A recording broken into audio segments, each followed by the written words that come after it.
अवधेश यादव स्वागत करता हूँ आपका कानपुर के सबसे चहेते पेज कानपुर यूपी और मेरे अपने पेज चाय पर चर्चा पेज पर।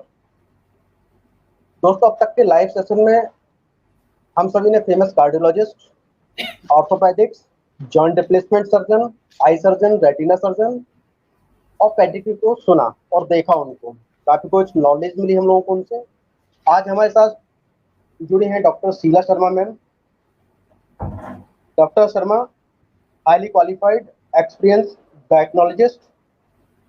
She is a very senior doctor and also professor and HOD in Brahma Medical College. Ma'am Kanpur page और चाय पे चर्चा पेज वेलकम किए। धन्यवाद। अगला सवाल आ जाता है कि अगर महिला में ओवेरियन सिस्ट मौजूद है, कब इलाज कराना चाहिए? क्या इसमें कोई रिस्क है?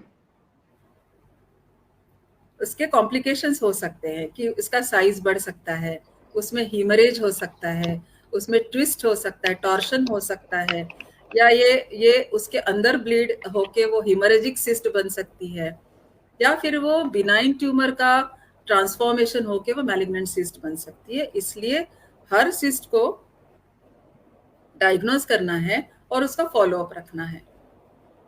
जी, अगला सवाल आ जाता है। रिस्क जो होती है वो एज रिलेटेड होती है और कुछ सिस्ट में कुछ अच्छा, आपके सवाल में होगा शायद आगे कि उसका कारण क्या होता है मैलिग्नेंसी का।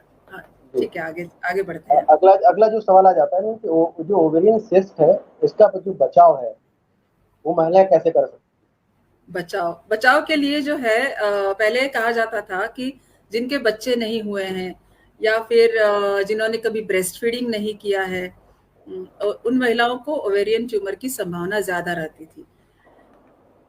लेकिन अभी आजकल की स्टडीज में ये पाया है कि आजकल स्मोकिंग का चलन महिलाओं में बढ़ने लगा है ऑल ओवर वर्ल्ड। तो smoking is a very high risk factor, मतलब स्मोकिंग करने वाली महिलाओं को ओवेरियन ट्यूमर या ओवेरियन कैंसर का खतरा 3 गुना से भी ज्यादा होता है। स्मोकिंग है या मैरिजुआना का है, ड्रग अब्यूज है इसके साथ। और बहुत सारे मैलिग्नेंसीज जो होती है वो जेनेटिक होती है या हेरेडिटरी होती है। तो BRCA1 BRCA2 म्यूटेशंस अगर है आपकी फैमिली में तो आपको आम जनता से बहुत ज्यादा रिस्क है। या फिर किसी को आपकी क्लोज रिलेटिव को, मदर को या सिस्टर को CA ब्रेस्ट है या कोलन कैंसर है या एंडोमेट्रियल कैंसर है, तो ये फैमिलियल या हेरेडिटरी डिस्पोजिशन भी होता है। जेनेटिक्स तो भी ऐसा बचने के लिए मैं ये कहूंगी कि ओबेसिटी, स्मोकिंग, फॉल्टी लाइफस्टाइल और ओबेसिटी का पॉलीसिस्टिक ओवेरियन डिसीज के साथ बहुत ही घनिष्ठ संबंध है। तो इससे दूर रहना है। लड़कियों को एकदम छोटे एज से ही इसके बारे में एकदम जागरूक रखना है।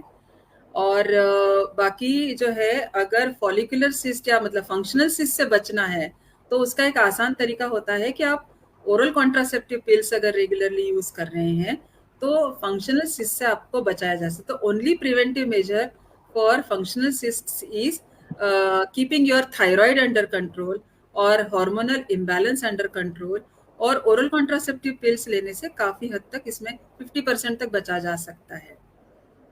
मैम, जो अगला सवाल आ जाता है हमारे पास। जी प्लीज कंटिन्यू बताइए, कुछ कह रहे थे आप। हाँ, तो प्रिवेंटिव मेजर में मैं बताऊंगी वेट, एडिक्शन, और अगर फैमिली हिस्ट्री है तो आपको एक्स्ट्रा जागरूक रहना है उसके लिए, और अपने टेस्ट टाइम टू टाइम कराते रहना है। आपका बायोकेमिकल टेस्ट में CA-125 जैसे टेस्ट होते हैं, ट्यूमर मार्कर्स जिसको कहते हैं, वो भी करा सकते हैं।